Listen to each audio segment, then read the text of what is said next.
हरियाणा के चुनाव के नतीजे अप्रत्याशित हैं, आश्चर्यजनक हैं और इसको हम स्वीकार नहीं कर सकते। जिन जिन सीटों में हमारी हारने की कोई गुंजाइश नहीं थी, वहां हम हारे। जिन मशीनों की यूनिट की बैटरी 99% है, वो मशीनें हमें हरा रही हैं। जिनकी बैटरी और स्वाभाविक रूप से बैटरी कम होती है, 60-70% पे आई है, उसमें हम जीत रहे हैं। तो ये एक संयोग नहीं हो सकता। वहाँ जिस प्रकार से माहौल था, किसान, जवान, पहलवान, वो सारे मुद्दे धरे रह गए। किसी के गले में उतर नहीं रहा ये रिजल्ट। अगर इसराइल 600 किलोमीटर दूर बैठकर लबनान में पेजर और वाकी टाकी से लोगों को जान से मार सकता है, तो ईवीएम की कोई औकात नहीं। ईवीएम से चुनाव का कोई मतलब देश के अंदर नहीं रह गया है। न राहुल गांधी फेल हुए हैं, न कांग्रेस पार्टी फेल हुई है।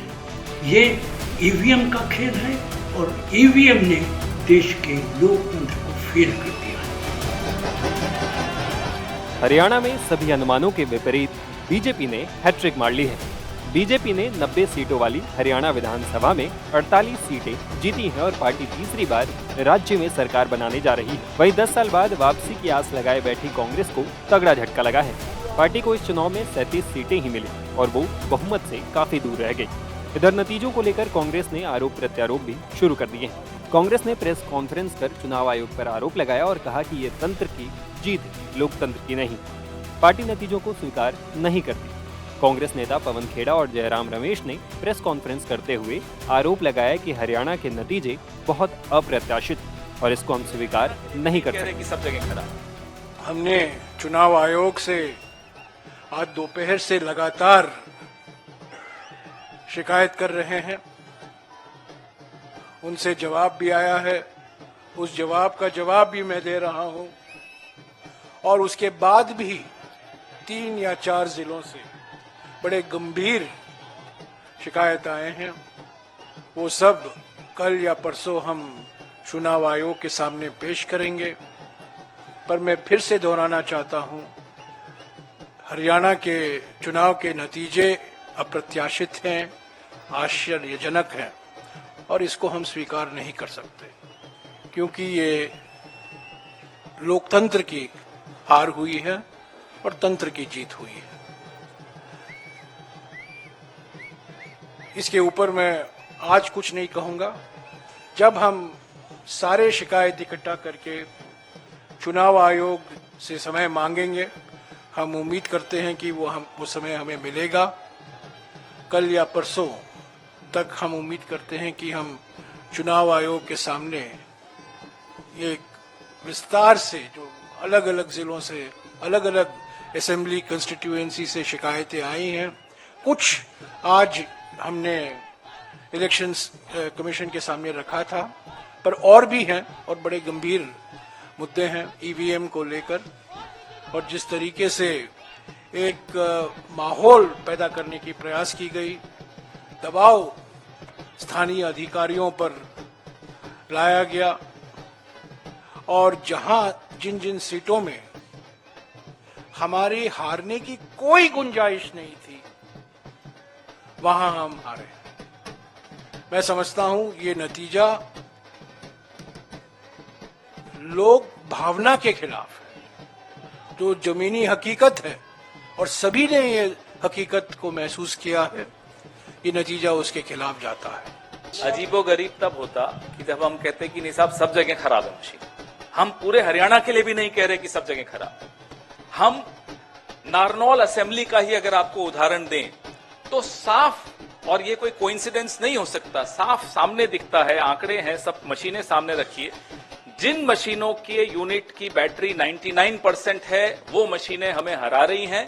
जिनकी बैटरी और स्वाभाविक रूप से बैटरी कम होती है, 60-70% पे आई है, उसमें हम जीत रहे हैं। तो ये एक संयोग नहीं हो सकता। न केवल नारनौल में ये बात है, पानीपत में ये बात है। आपने बोला कौन कौन से जिले, हिसार, महेंद्रगढ़, पानीपत, ये 3 में तो है और बाकी जगहों से भी छुटपुट ऐसी शिकायतें आनी शुरू हुई हैं।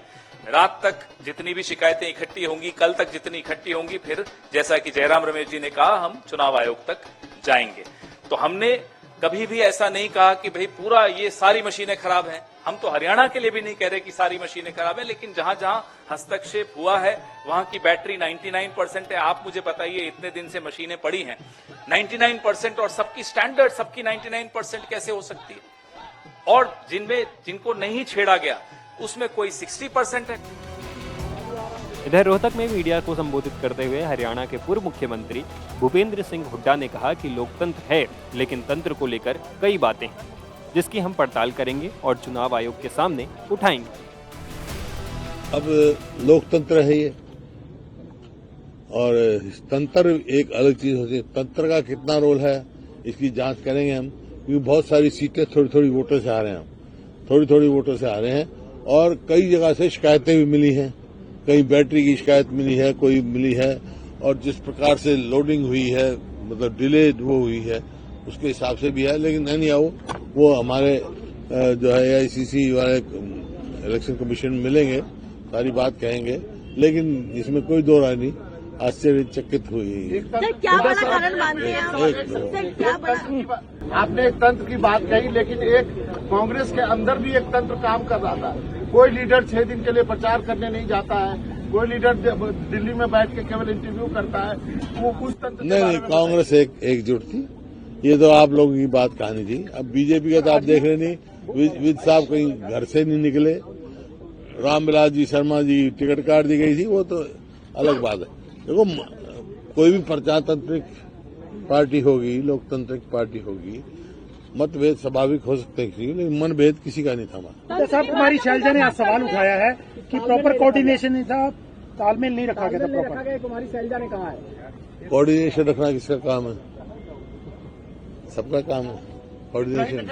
कौन सा कोऑर्डिनेशन का मतलब की बात जब आप कर रहे हैं तो क्या आप EVM की ओर इशारा कर रहे हैं? क्योंकि आपकी पार्टी ने कहा कि स्लो रिजल्ट जो है वो अनाउंस किए जा रहे हैं। कुछ ना कुछ है ना, जब इसकी बात की वो करेंगे।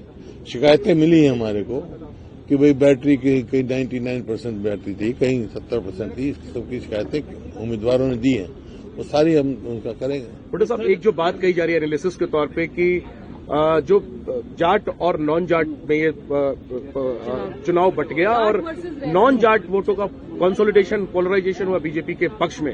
इस पर आप ऐसा कुछ नहीं है, ये आप लोगों के यहाँ कोई जात पात का नहीं। कांग्रेस की राजनीति है, कांग्रेस की स्पष्ट नीति है, न जात पे न हाथ पे मोहर लगेगी हाथ पे।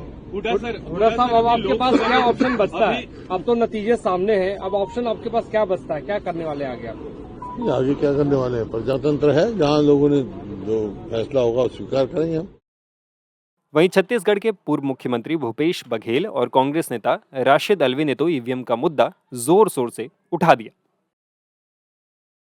जम्मू कश्मीर में भी मिला हुआ है, लेकिन कहीं ना कहीं हरियाणा के चुनाव में देखिए, जम्मू कश्मीर के जो रिजल्ट है वो तो प्रत्याशित था कि ऐसा होगा, लेकिन जम्मू कश्मीर में हरियाणा में कोई नहीं सोचा था इस प्रकार से रिजल्ट आएगा, या प्रत्याशित है।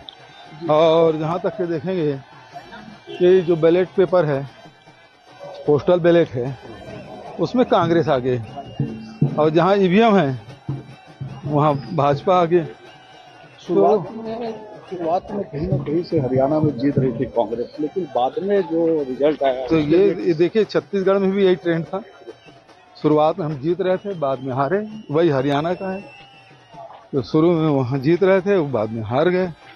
ये और कोई एग्जिट पोल, कोई भी व्यक्ति जो वहाँ गया है, कोई नहीं कर रहा था। भाजपा खुद ही खट्टर साहब को हटा दिए, सैनी साहब को ले आए, और वहाँ जिस प्रकार से माहौल था, किसान, जवान, पहलवान, वो सारे मुद्दे धरे रह गए। किसी के गले में उतर नहीं रहा ये रिजल्ट।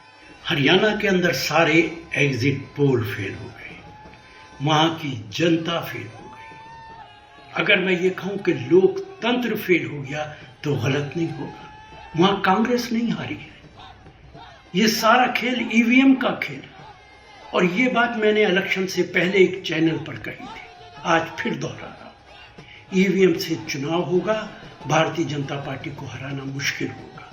अगर इसराइल 600 किलोमीटर दूर बैठकर लबनान में पेजर और वाकी टाकी से लोगों को जान से मार सकता है, तो EVM की कोई औकात नहीं। मैं तो सारे विपक्ष से कहूंगा, अपनी पार्टी की हाईकमान से कहूंगा, आने वाले महाराष्ट्र के चुनाव के अंदर दबाव बनाया जाए कि हम तभी पार्टिसिपेट करेंगे तब बैलेट पेपर से चुनाव होगा। ईवीएम से चुनाव का कोई मतलब देश के अंदर नहीं रह गया है। न राहुल गांधी फेल हुए हैं, न कांग्रेस पार्टी फेल हुई है। ये ईवीएम का खेल है और ईवीएम ने देश के लोकतंत्र को फेल कर दिया है।